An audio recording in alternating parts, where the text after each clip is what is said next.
لا إله إلا الله العظيم الحليم لا إله إلا الله رب العرش العظيم لا إله إلا الله رب السماوات ورب الأرض ورب العرش الكريم.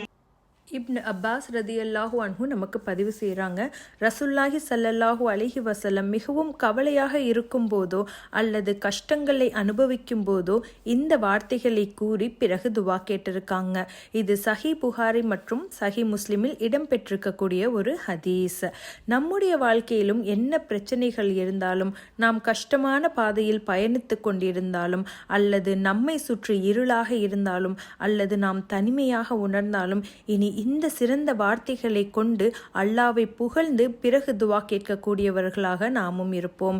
என்னுடைய நோயை குணப்படுத்து, என் தாயுடைய உடல்நிலையை நீ சரியாக்கு, கடன் இல்லாத ஒரு வாழ்க்கை எனக்கு நீ கொடுத்து விடு. இன்னும் என்ன கஷ்டங்கள் இருந்தாலும் அல்லாவிடம் இதை கூறி துவா கேட்கலாம். சோதனைகளை அல்லாஹ் நமக்கு கொடுப்பது நாம் அவனிடம் திரும்ப வேணும்னு தான். அவனிடமே திரும்புவோம், நம் கஷ்டங்களை அவனிடமே ஒப்படைப்போம். நம்மிடம் இருந்து எளிமையாக நம் கஷ்டங்களை நீக்க சக்தி பெற்றவன் அவன் மட்டும்தான். இனி நம் கஷ்டங்களையும் துயரங்களையும் அவனிடமே ஒப்படைப்போம். இந்த முறையை பின்பற்றி ஜஸாக்கல்லாஹ் கைரன் கசீரா. அஸ்ஸலாமு அலைக்கும் வரஹ்மத்துல்லாஹி வபரகாத்துஹு.